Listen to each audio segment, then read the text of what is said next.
Let's go back to Smalling again, just because I want to beat this dead horse to death. Now, indications are that Roma have stepped up their offer for Smalling. Maybe Smalling has made it even clear that he wants to leave. I just want to go back and reconfirm what you said earlier. If Smalling goes, he's not going to be replaced. Is that accurate? That's certainly what United are briefing, what they're putting out there, right? No, if Smalling goes, they are still in the market for a centre half, but they are. It won't be. In the last 5 days. Market, absolutely. Because what I've read and what we've reported is that they're in the market for a left back, a right winger, and potentially a backup striker. But now they're back in the market for a centre half as well. They've always been in the market for centre half. Dayot Upamecano was Solskjaer's favourite target, but that you said that before. But I'm saying Upamecano's a different profile, right? So yeah, but what I'm saying is that ship has sailed. So the left, it feels a bit like supermarket sweep in the final days of the window. Where do you think, if you had to guess, nobody's going to hold you to this?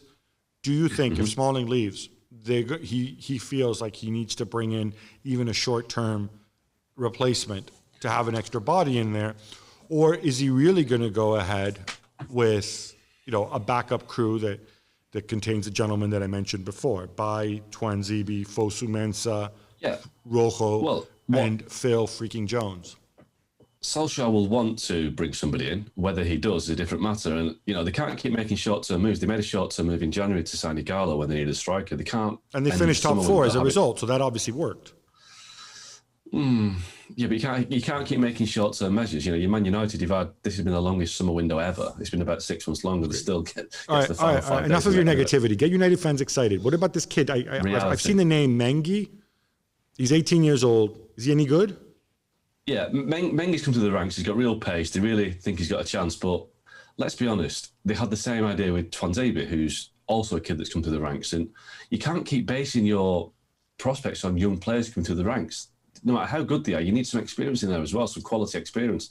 And United have been doing this for too long now, promoting the youth, just to save money, saving money all over the place. And they desperately need a commanding centre-half, a quality striker, and probably a midfield as well. We keep hearing that N'golo Kante is unsettled at Chelsea and Chelsea might let him go. It'd be perfect for Man United. Okay, but that's not going to happen. Exactly, because United don't seem to have the imagination to do it. And why do they need a midfielder when they have Fred and Matic and McTominay? Because none of them are good enough. Matic has got great experience, but he's too slow to get over the pitch right now. McTominay has got promise, but he lacks the experience and the calm headedness of Matic. If you could mould those two together... Yeah, but how's he going to get it if he doesn't play? And Fred, and just finish off, and Fred for me is just a squad player in a good team. I don't think Fred's a starter. He's not. I think United should be looking for the best around. And McTominay, I think he's got promise, but again, they haven't got the right blend there. And they need somebody that's at the peak of their powers now. I mean, honestly, I say this because this really terrifies me. You're going into a season which is incredible. I mean, it's not to terrify me. I don't care because I'm not a United fan. But if I were, it would terrify me because you're going into a season with a very congested calendar, with a Premier League deciding that you're only going to have 3 substitutes. And after Harry Maguire and Lindelof, your options are all people who either aren't good or have been injured for long, long stretches. There's just so many question marks. I want to throw this out there. Could he be plotting maybe moving McTominay to centre back? No, it's not something that I've been made aware of. I don't think... He's played there before a couple of times, right? But if you move McTominay to centre-half, you're weakening your midfield options. It's like when United used to play Darren Fletcher and Michael Carrick at centre-half where they were struggling for players. It's Man United. It's not what Man United should be doing. They should be... It's what Bayern are doing. But it's what Bayern are doing, moving things around, and they won the treble. But yeah, you're right. Yeah, but Bayern have got proper players. Yeah, Bayern have got a squad of great players that they can accommodate. They can afford to do that. Man United don't. And I think the concern for Man United fans is that this is becoming a common theme every year in the transfer market, January and in the summer, where they don't seem to have a plan. They don't seem to be ahead of the game, ahead of the curve. It's always last minute. And I fully expect maybe 2 players to come in before the transfer deadline day. But they've left it so late now, it looks like bad planning. It looks like panic buying, because surely if they can't be signing the top targets now in the last few days of the window.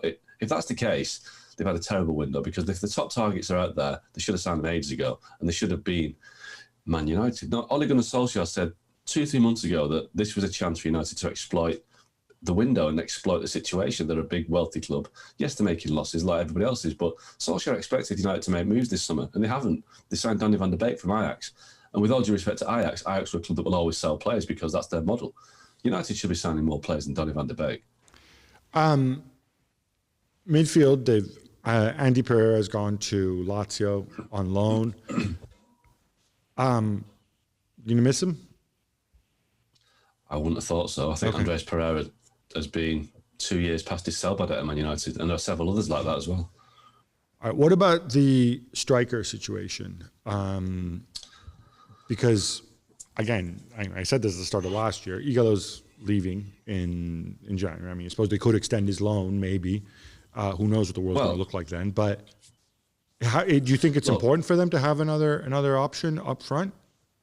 Well, listen, they've prioritised a right-sided attacking player all summer with Sancho. They haven't got him yet. So if they don't get Sancho and they lose N'golo in January, because there's no way they'll extend N'golo again, then they're already worse off than they were at the start of the season. So if they've made a priority of getting they've got a list of players on the right side they want. They looked at Bale, and he knew he was a second choice to Sancho. They looked at Kingsley Coman, Douglas Costa, Ivan Perisic. They're in the market for a right-sided I'm going to jump in here a second on these guys, right? Because all these people that you mentioned, these are all except for Sancho, these are all players that the clubs are trying to get rid of.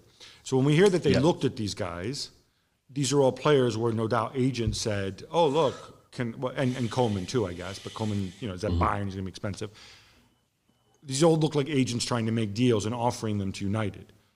I mean, I refuse to believe United seriously looked at Gareth Bale, for example, because that would make zero sense.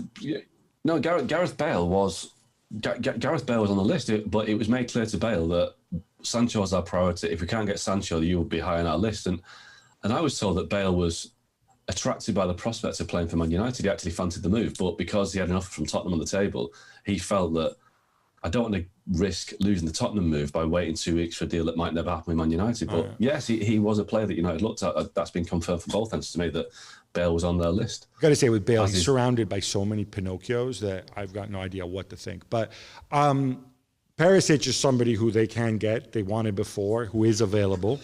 That might take a box, at least give you another body, another option. At center forward, also, there's Cavani still floating out there. Is that anything that they might consider? Would they view that as, oh no? Well, Cavani's been put to United by agents. I mean, you wouldn't have to have the best scouting network in the world to realise that Edinson Cavani is available right now because he left PSG this summer on a free. So, again, it would be a short-term measure, but I think Cavani's got at least a year in him in the Premier League. He'd be a much better option than N'golo. I think Cavani would be a win-win for Man United. But again, it just feels a bit short-term. But can I say something about United being short-term, right? Is if you're saying we have long-term targets that we want to spend on and we don't want to be fleeced on them, and if you say that you can wait a year to get Sancho, that's fine. In the meantime, there is a here and now. Like, we can call it short-term, but the present is important. Live today, for tomorrow may never come, Manchester United. And I'll tell you what, you might not finish top 4 if you don't address some of the short-term needs. That's what really bugs me about this attitude. I think people at United, certainly the scouting department and probably upstairs with right to Ed Woodward, have been stung by the consequences of Alexis Sanchez, Angel Di Maria, Falcao, the big names they brought in, the instant successes they thought, and they cost them a lot of money, they didn't really work out. And I think they've now reverted the other way, too far to the way, and they're deciding to go for long-term buys. But I think you're right, they need to start looking short-term as well. And I think the Cavani thing, if 2 years ago, I think United would have been at the front of the queue for Cavani because it ticked their boxes. But because of what happened with Sanchez and the others... They gave Sanchez a long-term deal. I mean, I honestly, and what bugs me about Cavani is, and unfortunately we in the media are guilty of this because we talk to somebody and then we parrot whatever they say. They're like, oh, well, Cavani's wages are too high. Cavani's wages, let me remind everybody, Cavani's wages are 0 right now, okay? Cavani makes nothing, okay? So you can go and you can negotiate with him. Was he making a ton of money before? Yes, absolutely. It doesn't mean you have to go and give him that same money now. So if you think he's the right guy, and you can give him a year plus an option if he plays certain minutes or whatever, you can do things to protect yourself for this one season while you go and you pursue your longer term targets. I think that is the really difficult thing for me to understand. Like I said, though, I'm giving Ed and United the benefit of the doubt until 11 o'clock British Standard Time. Well, thank you very much for watching ESPN on YouTube. For more sports highlights and analysis, be sure to download the ESPN app. And for live streaming, premium content, and let's not forget as well, ESPN FC 7 days a week. Subscribe to ESPN Plus.